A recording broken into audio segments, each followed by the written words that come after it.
तो बच्चों चलिए हम लोग अब ना स्टार्ट करते हैं अपने यूकैरियोटिक सेल के बारे में, क्योंकि प्रोकैरियोटिक सेल के बारे में हम लोगों ने सब कुछ पढ़ लिया, ठीक है, जो भी हमारे एनसीईआरटी में था।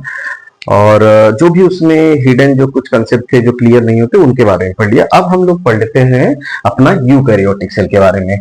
जैसा कि आप लोग यूकैरियोटिक सेल के बारे में जानते ही हो कि यूकैरियोटिक सेल और प्रोकैरियोटिक सेल में क्या डिफरेंस है। तो एक डिफरेंस यही है कि eukaryotic cell has nucleus. Nucleus मतलब न्यूक्लियर मेम्ब्रेन, जबकि उसमें नहीं था। ठीक है, बहुत सारे चीजें हैं, जैसे सोच कंपार्टमेंटलाइजेशन, ये मैंने पढ़ा भी रखा है आपको। टेलाइजेशन उसके आगे हम लोग बात करेंगे। कंपार्टमेंटलाइजेशन शो करता है साइटोस्केलेटन प्रेजेंट होता है, ठीक है, साइटोस्केलेटन प्रेजेंट होता है प्रेजेंस। और many cell organelles also present, organelles also present, जिसके बारे में मैंने बताया था तुम्हें कि प्रोकैरियोट में एक ही सेल ऑर्गेनेल है जिसको हम लोग राइबोसोम कहते हैं, और वो नॉन मेम्ब्रेनस होता है। वैसे तो नॉन मेम्ब्रेनस यूकैरियोट में भी होता है, बट वो 70s टाइप का होता है। तो हम स्टार्ट करते हैं अपना यूकैरियोटिक सेल। ये कुछ मैंने बहुत इंपॉर्टेंट पॉइंट्स लिखे हैं, जैसे यूकैरियोटिक सेल के पास न्यूक्लियस होता है, कंपार्टमेंटलाइजेशन को शो करता है, साइटोस्केलेटन प्रेजेंट होता है, मेनी सेल ऑर्गेनेल्स होते हैं, cell membrane bound cell organelle, present, cell organelles present. Cell organelles के बारे में मैंने तुम्हें पढ़ा भी रखा है, प्रेजेंट, ठीक है कि नहीं। कौन से सिंगल मेम्ब्रेन बाउंड होते हैं, डबल मेम्ब्रेन बाउंड होते हैं, कॉमन नेम क्या होता है, कोई इसके पास मेम्ब्रेन नहीं होती है, वो सब भी, ठीक है कि नहीं। तो ये हमारा यूकैरियोटिक सेल है। तो सबसे पहले हम लोग पढ़ते हैं सेल मेम्ब्रेन के बारे में। सेल मेम्ब्रेन के बारे में, जिसको हम बोलते हैं प्लाज्मा मेम्ब्रेन। प्लाज्मा मेम्ब्रेन, इसमें जो इंपॉर्टेंट कंसेप्ट है वो फ्लूइड मोजेक मॉडल है सिंगर एंड निकोलसन का, वो बहुत इंपॉर्टेंट है। Cell membrane, plasma membrane, selective unit membrane, कुछ भी आप कह सकती हो, इसके बारे में पढ़ते हैं। तो क्या होता है, अब मैं इसके बारे में एक पॉइंट लिख देता हूं कि it is universal in nature. जब आप हम आप एनसीईआरटी पढ़ोगे तो आप जब उसको पढ़ोगे, मतलब मेम्ब्रेन वाले टॉपिक में पढ़ोगे, तो आपको पता चलेगा कि लिखा हुआ है कि जो प्लाज्मा मेम्ब्रेन होती है प्रोकैरियोटिक सेल में, वो एग्जैक्टली सेम होती है किससे, जो यूकैरियोटिक सेल होती है। तो इसका मतलब जो प्लाज्मा मेम्ब्रेन का नेचर है वो सब में सेम ही है, ठीक है, चाहे वो प्रोकैरियोटिक सेल हो और चाहे वो यूकैरियोटिक सेल हो, तो वो बदलता नहीं है, वो सेम रहता है, ठीक है। तो इसका मतलब it is universal in nature. Cell has cell membrane called cell, ठीक है। ये मैंने पहले भी बोला था कि अगर एक बार प्लाज्मा मेम्ब्रेन नहीं होती है तो सेल हम नहीं कह सकते उसको, तो हम लोग सेल कहते हैं। तो हुआ क्या, अभी ऐसे ही समझते हैं नॉर्मल। 1950s में जब डिस्कवरी ऑफ क्या हुआ, डिस्कवरी ऑफ माइक्रोस्कोप, जब 1950s में माइक्रोस्कोप की डिस्कवरी है, बिकॉज कि बिना माइक्रोस्कोप के आप इनको नहीं देख सकते, they are the very small molecular structures होते हैं, मॉलिक्यूल्स से बने हुए स्ट्रक्चर्स होते हैं, तो आपको स्पेशली माइक्रोस्कोप चाहिए। तब इसकी स्टडी गई 90, स्पेशली अगर आप देखा जाए, ऐसे बता रहा हूं, स्पेशली आरबीसी ऑफ ह्यूमन, ठीक है, ह्यूमन सेल, ठीक है, जो ह्यूमन की आरबीसी सेल्स होती है उसमें बहुत ज्यादा स्टडी किया गया है। तो उनको मिला क्या, अब हम लोग देखते हैं कि जो प्लाज्मा मेम्ब्रेन के स्ट्रक्चर को जो 1950s में डिस्कवरी हुई माइक्रोस्कोप के, तो साइंटिस्टों ने क्या देखा, क्या कैसा नेचर था, क्या कौन कौन से कंपाउंड इसके अंदर थे, उन्होंने बेसिकली क्या देखा वो हम लोग देखते हैं, ठीक है कि नहीं। तो हमारा जो टॉपिक है वो हमारा टॉपिक है क्या है, सेल मेम्ब्रेन, जिसको प्लाज्मा मेम्ब्रेन या यूनिट मेम्ब्रेन मॉडल बोलते हैं। सैंडविच मॉडल तुमने पढ़ा होगा, फ्लूइड मोजेक मॉडल तुमने पढ़ा भी होगा। बहुत सारे मॉडल्स हैं, लेकिन जो हम लोग इसमें पढ़ेंगे वो फ्लूइड मोजेक मॉडल के बारे में पढ़ेंगे। रॉबर्टसन का unit membrane model, sandwich model Daniel and Davidson का, ठीक है, और फ्लूइड मोजेक मॉडल सबसे ज्यादा इंपॉर्टेंट है। तो याद रखना कि 1950s में जब डिस्कवरी हुई माइक्रोस्कोप की, तब जाके सेल मेम्ब्रेन की स्ट्रक्चर की स्टडी स्टार्ट हुई, और उसमें जो एक्सटेंसिव स्टडी किया गया वो आरबीसी की एक्सटेंसिव स्टडी किया गया। जब भी आप एग्जाम में आए तो इसको याद रखिएगा, ठीक है। अब हम लोग प्लाज्मा मेम्ब्रेन के बारे में पढ़ते हैं डिटेल में, एक बार देखेंगे तो आपको समझ में आ जाएगा, ठीक है। तो हमारा हो गया सेल मेम्ब्रेन, टॉपिक हमारा क्या हो गया, सेल मेम्ब्रेन। ठीक है, तो cell membrane made up of, cell membrane made up of, made up of किसकी बनी होती है, सबसे पहले ये देख लेते हैं। तो पहले जो देखा गया 1950s के अराउंड देखा गया, इसमें क्या होता है, प्रोटीन एंड लिपिड होती है, मतलब ठीक है, इसका मतलब हम कह सकते हैं लिपिड बाइलेयर। ठीक है, तो लोगों ने देखा कि भाई ये किसका बना हुआ है, लिपिड बाइलेयर का बना होता है और इसमें प्रोटीन भी होता है। तो किसके बने होते हैं, प्रोटीन एंड लिपिड का। लिपिड बाइलेयर, अगर मेनली जो लिपिड होता है, जो तुम्हारे बुक है, मेनली जो लिपिड है, जो मेनली लिपिड है, वो मेनली लिपिड कौन सा होता है, फॉस्फोलिपिड, ये सबको पता है जो मेनली, ठीक है, तो फॉस्फोलिपिड। तो अगर आपसे पूछा जाए कि प्लाज्मा मेम्ब्रेन में जो लिपिड होता है वो मेनली कौन सा लिपिड होता है, फॉस्फोलिपिड होता है। ठीक है, लिपिड, एक मेरा कंसेप्ट भी है P इक्वल टू L वाला, ठीक है, तो उसमें भी ये फिट बैठता है। ये क्वेश्चन आता है कि जो प्लाज्मा मेम्ब्रेन होती है उसका जो मेन जो लिपिड होती है, मतलब सबसे ज्यादा जो अमाउंट में होता है वो फॉस्फोलिपिड होता है, याद रखिएगा। इतने से आपका हो जाएगा। वैसे स्पिंगोलिपिड्स भी होती है बट उतना डिटेल में हम नहीं जाएंगे, जो हमारे एनसीईआरटी में है हम उसको देखते हैं। ठीक है, जो हमारे नीट तक आता है। ठीक है, लिपिड। लेटर क्या देखा गया कि लेटर बाद में देखा गया कि जो सेल मेम्ब्रेन होती है, सेल मेम्ब्रेन ऑल्सो कंटेन, ठीक है, क्या होता है इसमें, उसमें होता है तुम्हारा कार्बोहाइड्रेट्स एंड देखो कोलेस्ट्रॉल भी है, एक कंपोनेंट है कोलेस्ट्रॉल। वैसे वो लिपिड में ही आएगा लेकिन मैं अलग से लिख दे रहा हूँ, कोलेस्ट्रॉल भी होता है और ये भी बहुत इंपॉर्टेंट कंपोनेंट प्ले करता है। तो ये कार्बोहाइड्रेट भी होता है और कोलेस्ट्रॉल भी होता है। ठीक है कि नहीं, तो इसका मतलब हुआ, अगर मेनली देखा जाए तो इसका मतलब हुआ कि जो सेल मेम्ब्रेन है, सेल मेम्ब्रेन के पास क्या क्या चीजें हैं अगर देखा जाए तो हमारा हो गया प्रोटीन, हो गया लिपिड हो गया और कार्बोहाइड्रेट हो गया। कार्बोहाइड्रेट आप स्ट्रक्चर में देखोगे तो ऐसे शुगर लिखा हुआ है। ठीक है, अब देखते हैं कि परसेंटेज देख लेते हैं। देखो यहाँ पे लिख लो आप, ये 52% होता है जो आरबीसी की स्टडी करके देखा गया है, और लिपिड तुम्हारा कितना होगा, ये 52% है, ये 40% होगा, रेस्ट जो तुम्हारा बचा है वो तुम्हारा 8% के अराउंड, मतलब कि और भी होंगे, ये भी होगा और अदर भी होंगे। ठीक है कि नहीं, तो ये हमारा 52% हो गया, ये 40% हो गया और ये अदर्स हो गए। समझ गए कि नहीं, तो मेनली अगर देखा जाए तो क्या है, प्रोटीन है, लिपिड है और कार्बोहाइड्रेट है। कोलेस्ट्रॉल है, मैं उसका भी फंक्शन हम लोगों को बताऊंगा कि वो क्या है, उसके बारे में भी हम पढ़ेंगे। ठीक है, तो ये हमें समझ में आ गया यहाँ तक कि जो सेल मेम्ब्रेन है वो सेल मेम्ब्रेन में मेनली क्या होता है, जो लोगों ने माइक्रोस्कोप की डिस्कवरी की तो प्रोटीन और लिपिड का बना होता है, लिपिड बाइलेयर के फॉर्म में होता है, और जो मेनली जो लिपिड होता है वो कौन से लिपिड होता है, फॉस्फोलिपिड होता है। फिर क्या होता है, लेटर ये देखा गया कि इसमें कार्बोहाइड्रेट भी होता है, मतलब कार्बोहाइड्रेट एंड प्रोटीन भी होते हैं।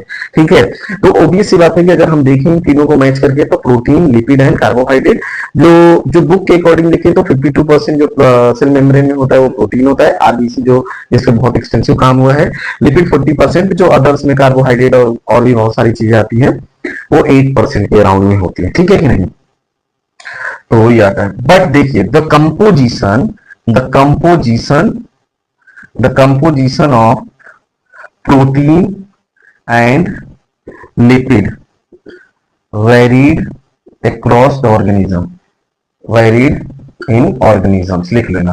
अगर आप अब बस इतना ही है कि क्या ये फिक्स होता है, तो ये फिक्स नहीं होता, ये वेरी करता है, किसी में प्रोटीन ज्यादा, किसी में लिपिड ज्यादा, तो ये वेरी करता है, ये फिक्स नहीं है। ये केवल किसके लिए है, आरबीसी के लिए है, जो दिया गया था स्टडी करके, जो एक वैल्यू दी गई थी दैट इज 52% और 40%। जब आएगा तो यही पूछेगा। अगर बस तुमको एक्सर्शन रीजन में अगर पूछ सकते हैं तो क्या इसका अमाउंट फिक्स होता है ऑर्गेनिज्म में, तो ये फिक्स नहीं होता, ये वेरी करता है। ठीक है, तो ये तीन जो मेन कंपोनेंट है, प्रोटीन, लिपिड एंड कार्बोहाइड्रेट, ये मिलकर प्लाज्मा मेम्ब्रेन को बनाते हैं। अब देखते हैं हम लोग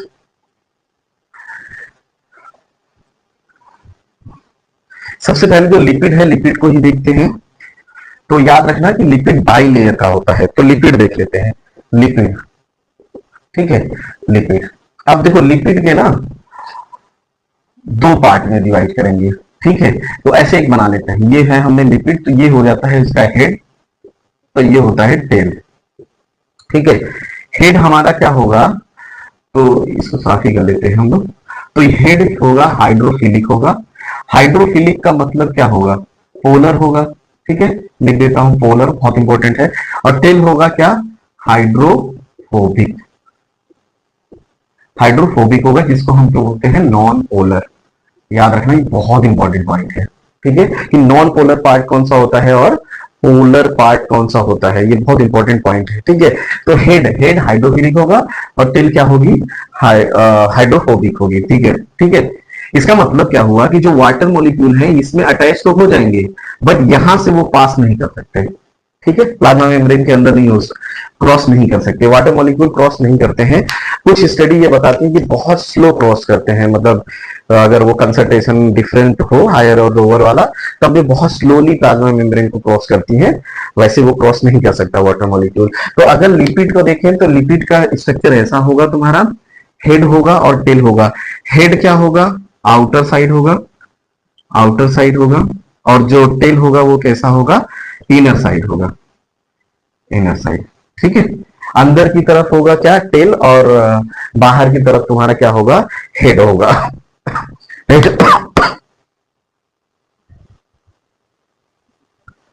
ठीक है, तो जो ये हेड होता है ये हमारा पोलर होता है, जो टेल होता है ये हमारा नॉन पोलर होता है। अब देख लेते हैं ये किससे बना होता है।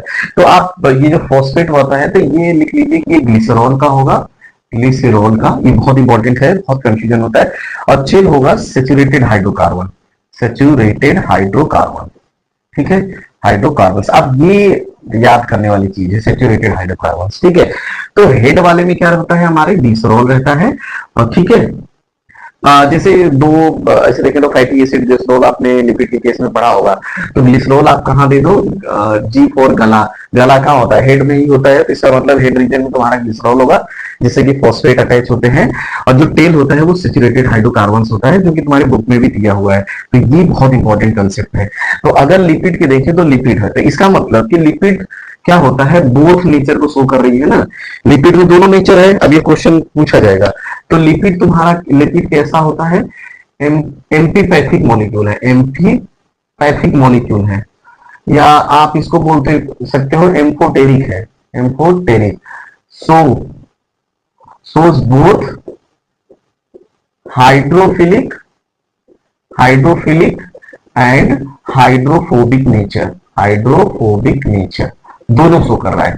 ठीक है, हाइड्रोफिलिक भी और हाइड्रोफोबिक दोनों नेचर को शो कर रहा है वो लिक्विड, तो इसको एम्फोटेरिक या एम्फीपैथिक मॉलिक्यूल आप बोल सकते हो। ये बहुत, ये भी अच्छा कंसेप्ट है। ठीक है, तो इसका मतलब जल्दी से देख लेते हैं कि जो हेड है, हेड है उसमें ग्लिसरॉल है, जिससे फॉस्फेट अटैच होते हैं, ग्लिसरॉल है, ये पोलर है।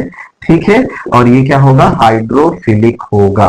ठीक है, इसीलिए जब हम पानी के कांटेक्ट में आते हैं तो पानी चिपक तो जाता है हमारे बॉडी के सरफेस से, पर अंदर नहीं जाता। जो टेल है वो क्या होती है, सेचुरेटेड हाइड्रोकार्बन की बनी है, सेचुरेटेड हाइड्रोकार्बन्स, हाइड्रोकार्बन्स। ठीक है, और ये कैसी होगी, नॉन पोलर होगी, नॉन पोलर होगी, इसका मतलब होगा हाइड्रोफोबिक होगा।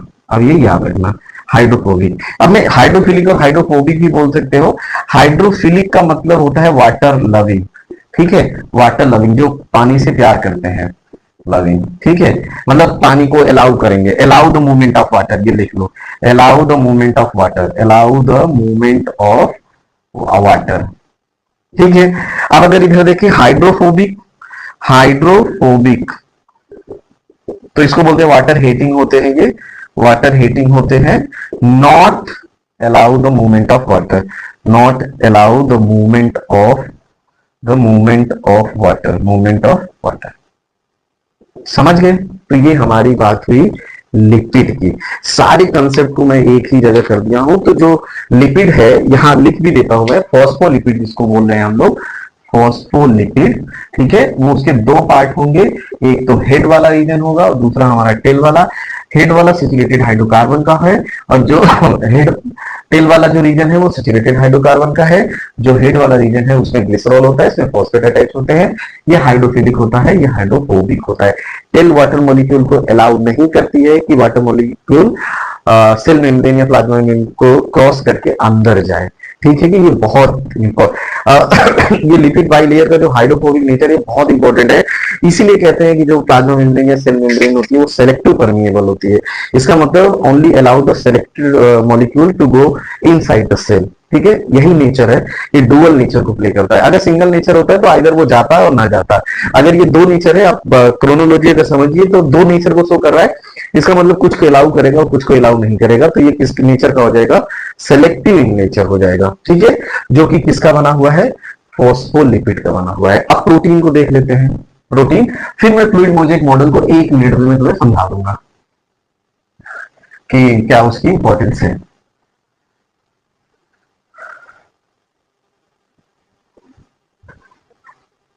अब हमारा देख लेते हैं प्रोटीन के बारे में।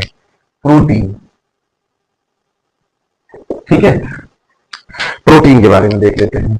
तो अब ये जो प्रोटीन है ना, इसके भी 2 पार्ट्स हैं, 2 पार्ट्स हैं प्रोटीन के भी। ठीक है, ठीक है। अब ये होगा पेरिफेरल प्रोटीन, पेरिफेरल, पेरिफेरल, और दूसरा क्या होगा, इंटीग्रल, इंटीग्रल। अब याद रखना पार्शियली, या ये कंसेप्ट है पार्शियली या कंप्लीटली, तुम्हारी बुक में लिखा है बरीड, बट एम्बेडेड में लिख देता हूं, embedded in lipid bilayer, lipid bilayer. ठीक है, जब आप लिपिड बाइलेयर बनाओगे, मैं एक छोटा सा बना भी देता हूं स्ट्रक्चर आपको यहाँ पे, तो ये ऐसे ऐसे बना लेते हैं। ठीक है, समझने के लिए केवल, ठीक है, ऐसे बना लेते हैं। ये है, ये तुम्हारा ऊपर वाला टेल हो गया, ऐसे समझने के लिए बना देता है। तो ये हो गया हेड और ये हो गया तुम्हारा टेल। ठीक है, ये हुआ तुम्हारा हेड और ये हुआ टेल। अब आप देख सकते हैं ये आउटर साइड है, आउटर साइड, ये भी तुम्हारा क्या है, आउटर साइड है।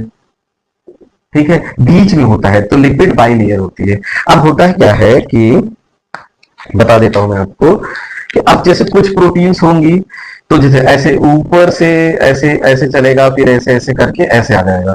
ठीक है, ऐसे ऐसे ऐसे करके ऐसे आ जाएगा। ठीक है, तो ये जो प्रोटीन्स होगी बेसिकली जो बाहर की तरफ निकली हुई होती हैं, ये तुम्हारी सरफेस पे रहती है, मतलब, और देखोगे जब ये लिपिड बाइक लेयर को क्रॉस करती है तो हेमिकल हो जाती है, तो याद रखना। ठीक है, तो जो सरफेस पे होती है, आउटर साइड में होती है, तो इनको बोलते हैं पेरीफेरल, पेरीफेरल। फिर क्या होता है, कुछ प्रोटीन या इसमें ऐसे इम्बेडेड होती है।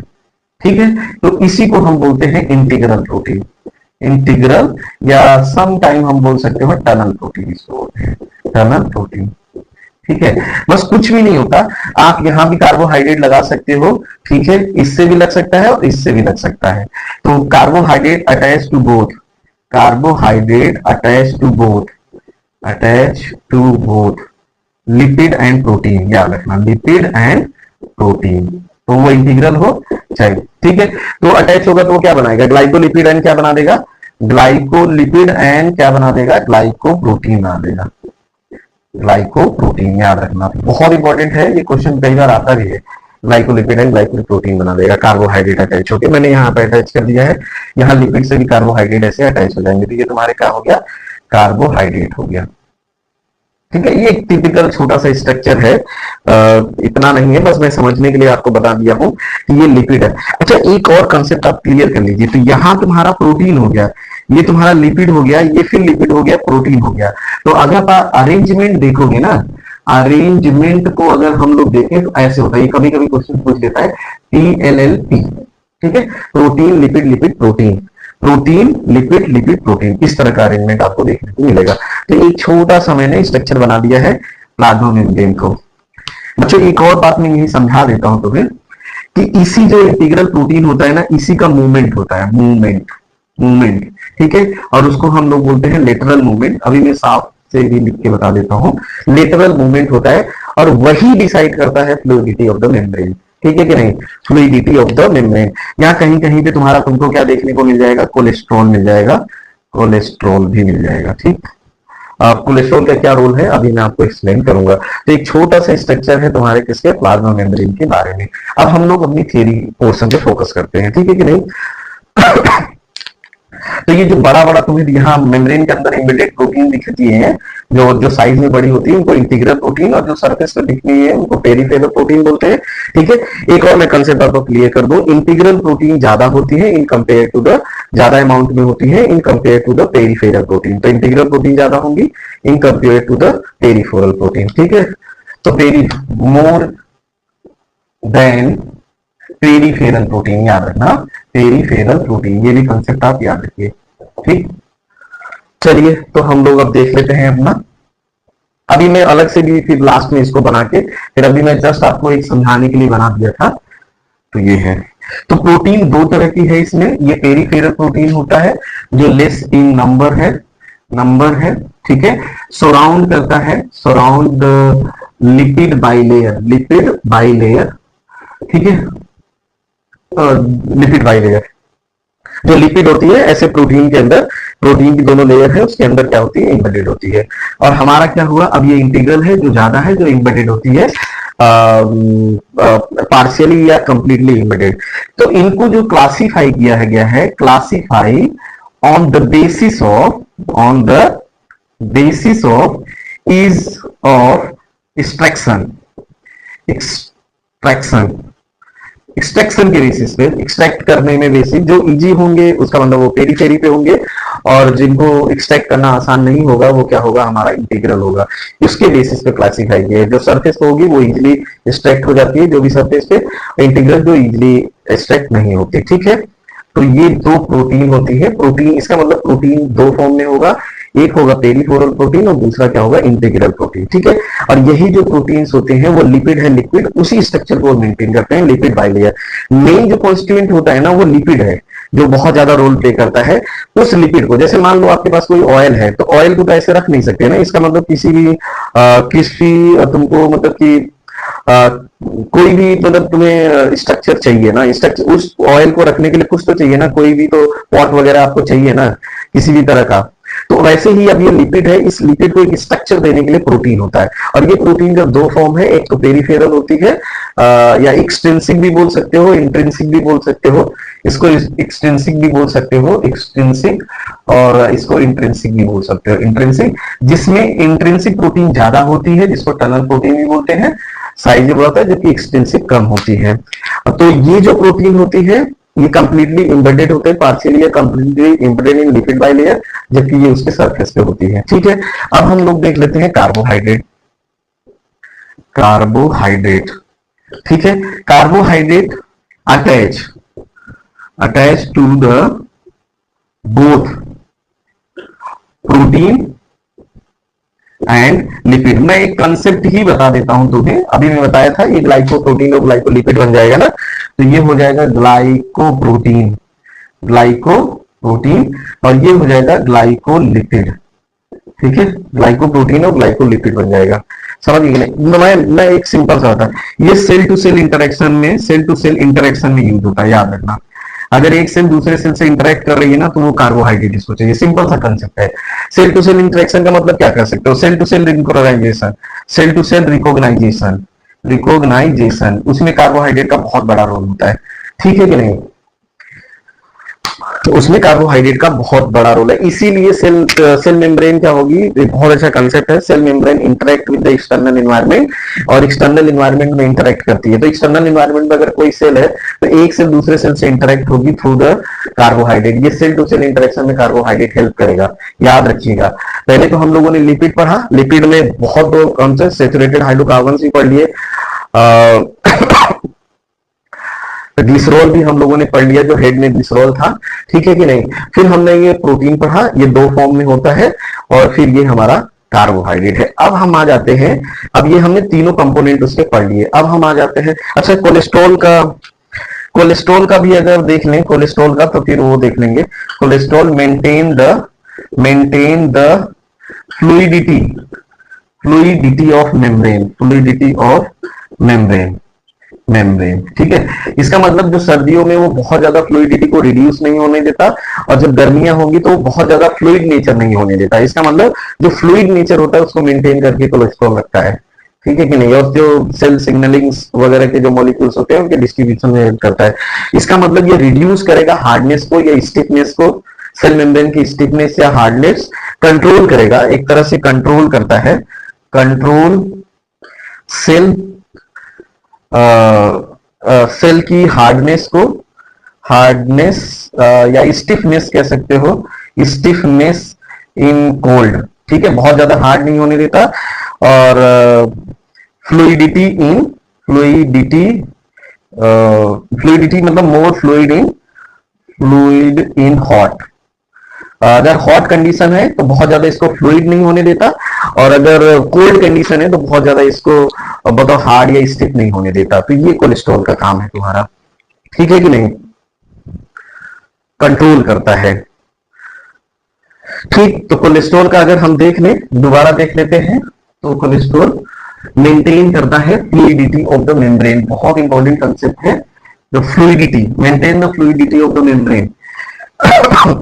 तो जो कोलेस्ट्रॉल है, कोलेस्ट्रॉल मेंटेन फ्लूइड नेचर लिख देता हूं, fluid nature of cell membrane in, ऐसे लिख देता हूं शॉर्ट में, in cold and hot conditions. बस इतने में काम हो जाएगा तुम्हारा, ठीक है, वही का वही होगा, क्योंकि बच्चों जितना ज्यादा फ्लूइड होगा उतना ज्यादा ट्रांसपोर्ट होगा, ठीक है। फिर 1972 में साइंटिस्ट आए जिनका नाम था सिंगर एंड निकोलसन, आप सब लोग जानते होंगे निकोलसन, और इन्होंने एक मॉडल दिया, और उस मॉडल का नाम है fluid mosaic model. Fluid mosaic model, fluid mosaic model, कभी कभी नाम से ही उनके पूछ लेता है, फ्लूइड मोज़ेक मॉडल। इसका मतलब इन्होंने क्या कहा, what they said, protein embedded in lipid bilayer shows lateral movement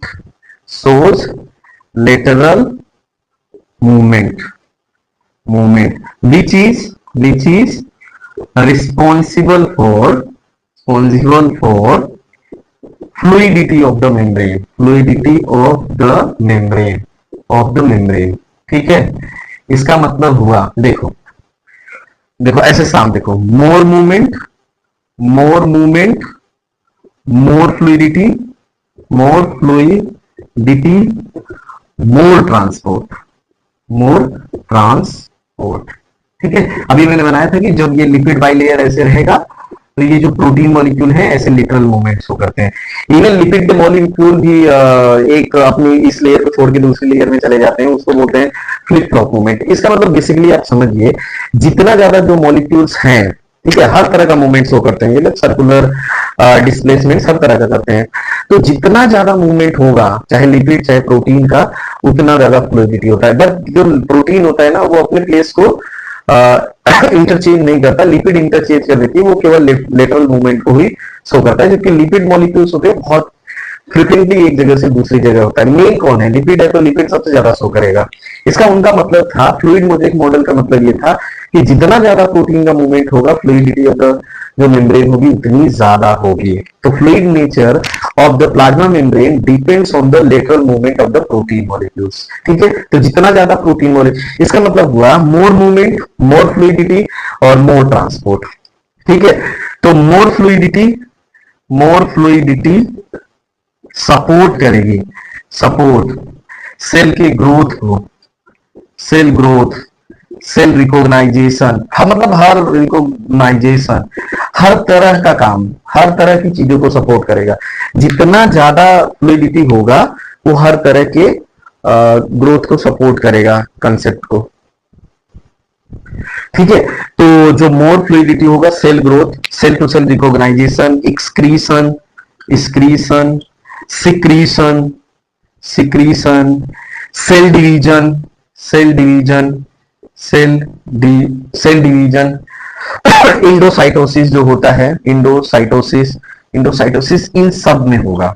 तो आप देखिए, समझिए, अगर सेल की फ्लूइडिटी नहीं होगी तो ये सब नहीं होगा, और ये सब नहीं होगा तो इसका मतलब वो सेल क्या हो जाएगी, डाई कर जाएगी। इसका मतलब फ्लूइडिटी बहुत इंपॉर्टेंट है। तो सिंगर एंड निकोलसन ने बहुत अच्छा कंसेप्ट दिया। इसका मतलब जो मूवमेंट होना है प्रोटीन या लिपिड का, जो मतलब कि सेल मेम्ब्रेन है, सेल मेम्ब्रेन में जो प्रोटीन और लिपिड है वो क्या करते हैं, मूवमेंट शो करते हैं। तो जब वो मूवमेंट शो करेंगे तो वो क्या करेंगे, मेंटेन करेंगे फ्लूइडिटी ऑफ द मेम्ब्रेन। अब देखो इसको कोई एक्सटर्नल या एक्सटर्नल फैक्टर इसको इन्फ्लुएंस न कर पाए, तो देखो सेल मेम्ब्रेन ने या प्लाज्मा मेम्ब्रेन ने कोलेस्ट्रॉल को रखा और वो उसको ये बोला गया है कि तुम भैया फ्लूइडिटी को मेंटेन करो। दूसरा, सेल टू सेल रिकॉग्नाइजेशन भी बहुत इंपॉर्टेंट है, तो उसके लिए क्या रखा गया, कार्बोहाइड्रेट का। मतलब जो स्ट्रक्चर है प्लाज्मा मेम्ब्रेन का वो प्रोटीन और लिपिड ने बना दिया है। लिपिड उसका मेन कंपोनेंट है, मेन बैरियर का काम करता है, ठीक है। और जो इसका अमाउंट होता है वो अलग अलग ऑर्गेनिज्म में अलग अलग मतलब वेरी करता है। तो प्रोटीन और लिपिड मिलके एक पूरा स्ट्रक्चर बनाए, प्लाज्मा मेम्ब्रेन का एक स्ट्रक्चर बना रखा है, उसमें कार्बोहाइड्रेट भी रखा है, कोलेस्ट्रॉल को भी रखा है, जिससे कि वो सेल जो मेम्ब्रेन है उसकी जो इंटीग्रिटी हो वो मेंटेन रहे। इंटीग्रिटी अगर मेंटेन रहेगी तो फ्लूइडिटी मेंटेन रहेगा, फ्लूइडिटी मेंटेन रहेगा तो ट्रांसपोर्ट होगा, और जब ट्रांसपोर्ट होगा तो ये सब चीजें होंगी, सेल ग्रोथ होगा, सेल का recognisation, excretion, secretion, cell division, endocytosis, ये सब होगी। तो सेल एक हेल्दी सेल मेंटेन रहेगी। अगर ये सब नहीं होता तो जब भी प्लाज्मा मेम्ब्रेन और इन सब में कोई भी मॉलिक्यूल, अदर मॉलिक्यूल्स आगे डिपोजिट हो जाते हैं और उसको फ्लूइडिटी को स्टार्ट कर देते हैं, इनिबिट करना, तो ये सब प्रॉब्लम होना शुरू हो जाती है। सेल का ग्रोथ नहीं होता, डिवीजन नहीं हो पाता, एक्सक्रीशन, इंडोसाइटोसिस या एक्सोसाइटोसिस, ये सब नहीं हो पाता, ठीक है। अब जब नहीं हो पाएगा तो इसका मतलब क्या होगा, तो सेल को क्या करना पड़ता है, cell will die after some time, ठीक है, सेल क्या हो जाएगी, मर जाएगी। तो अब मैं एक स्ट्रक्चर बना देता हूं। फाइनली आपको मैंने सारे कंसेप्ट को बता दिया कि रोल क्या है कार्बोहाइड्रेट का। तो अगर सेल टू सेल रिकॉग्नाइजेशन या एडेशन, ठीक है, इंटरेक्शन करना है तो उसका काम आएगा। कोलेस्ट्रॉल फ्लूइडिटी को मेंटेन करके रखता है। लिपिड जो होता है वो बाइलेयर बनाता है, उसमें हेड और टेल होता है। प्रोटीन पेरिफेरल होती है, इंटीग्रल का ज्यादा होता है। जो टेल होता है वो हाइड्रोफोबिक होता है, नॉन पोलर होता है, जबकि हेड हाइड्रोफिलिक होता है। ये भी क्वेश्चन आपसे पूछ लेंगे। तो एक स्ट्रक्चर मैं आपको बना देता हूं, फिर उसके ट्रांसपोर्ट की बात कर लेते हैं।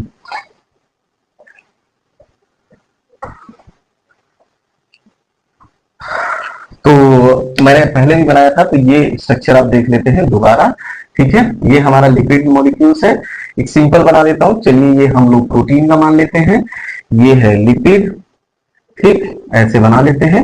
ये लिपिड मॉलिक्यूल है, ठीक है। इसके अंदर हम इंटीग्रल प्रोटीन्स को बना लेते हैं जो कि क्रॉस कर रहा है, ठीक।